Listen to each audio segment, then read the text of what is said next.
ইরানের president Masoud পেজেশকিয়ানের পদত্যাগের গুঞ্জন উঠেছে। সংশ্লিষ্ট সূত্রের বরাতে লন্ডন ভিত্তিক গণমাধ্যম ইরান ইন্টারন্যাশনাল জানিয়েছে, রোববার সর্বোচ্চ নেতার কার্যালয়ে আনুষ্ঠানিক পদত্যাগপত্র জমা দিয়েছেন পেজেশকিয়ান। তবে প্রেসিডেন্টের পদত্যাগের কথা অস্বীকার করেছে তেহরান। এমন খবরকে মিডিয়া গেম আখ্যা দিয়েছে পেজেশকিয়ানের কার্যালয়। সাফ জানিয়ে দিয়েছে, ঐক্য ও সংহতির পথ থেকে পিছিয়ে আসবে না ইরান।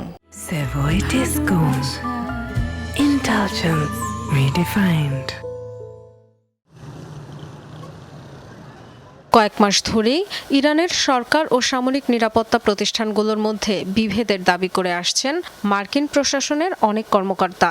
দাবির পক্ষে বিভিন্ন খবরও প্রচার করেছে বিভিন্ন পশ্চিমা গণমাধ্যম। এর আগে লন্ডন থেকে পরিচালিত ইরান ইন্টারন্যাশনাল জানিয়েছিল যে ইরানের বিপ্লবী গার্ড আইআরজিসি ধীরে ধীরে প্রেসিডেন্টের বহু ক্ষমতা সীমিত করে দিয়েছে এবং কার্যত সরকারের গুরুত্বপূর্ণ অংশগুলোর নিয়ন্ত্রণ নিজেদের হাতে নিয়েছে। এর ফলে রাজনৈতিক ও প্রশাসনিক অচলাবস্থা তৈরি হয়েছে প্রেসিডেন্ট মাসুদ পেজেশকিয়ানের প্রশাসনে। এবার সংশ্লিষ্ট সূত্রের বরাতে একই গণমাধ্যম দাবি করছে, অবিলম্বে পদত্যাগের অনুমতি চেয়ে সর্বোচ্চ ধর্মীয় নেতা মোস্তাফা খামেনির কাছে চিঠি দিয়েছেন পেজেশকিয়ান। প্রতিবেদন বলছে, চিঠিতে পেজেশকিয়ান উল্লেখ করেছেন, দেশের গুরুত্বপূর্ণ ও মৌলিক সিদ্ধান্ত গ্রহণ প্রক্রিয়া থেকে প্রেসিডেন্ট এবং সরকারকে বাইরে রাখা হয়েছে। এই পরিস্থিতির ফলে সৃষ্ট শূন্যতার সুযোগে রাষ্ট্র পরিচালনার নিয়ন্ত্রণ নিজেদের হাতে নিয়ে নিয়েছে আইআরজিসির কট্টরপন্থী গোষ্ঠীগুলো। এমন পরিস্থিতিতে নিজের আইনগত দায়িত্ব পালন করা তার পক্ষে সম্ভব নয়।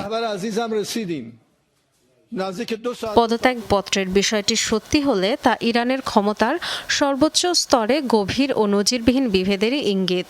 কিন্তু ইরান ইন্টারন্যাশনালের প্রতিবেদন প্রত্যাখ্যান করেছে তেহরান। এক্স বার্তায় প্রেসিডেন্টের কার্যালয়ের যোগাযোগ বিষয়ক উপপ্রধান মেহেদি তাবাতাবাই বলেন, কিছু বিদেশি গণমাধ্যমের মিডিয়া গেমের ধারাবাহিকতা এমন খবর। দেশের অভ্যন্তরে বিভক্তি নিয়ে চলমান জল্পনা কল্পনাও প্রত্যাখ্যান করেছেন তিনি। বলেছেন, ইরানের জাতীয় ঐক্যকে দুর্বল করার চেষ্টাকারীদের নিজেদের ইচ্ছা নিয়ে কবরে যেতে হবে। পেজেশকিয়ান কখনোই জনগণের সেবা থেকে সরে দাঁড়াবেন না, এমন মন্তব্য করেন তিনি। সম্প্রতি ইরানের সেনাবাহিনীর ওপর পূর্ণ আস্থা ও সমর্থনের কথা জানিয়েছিলেন president Masoud Pezeshkian. Dorothy Tasrin, Jamuna news.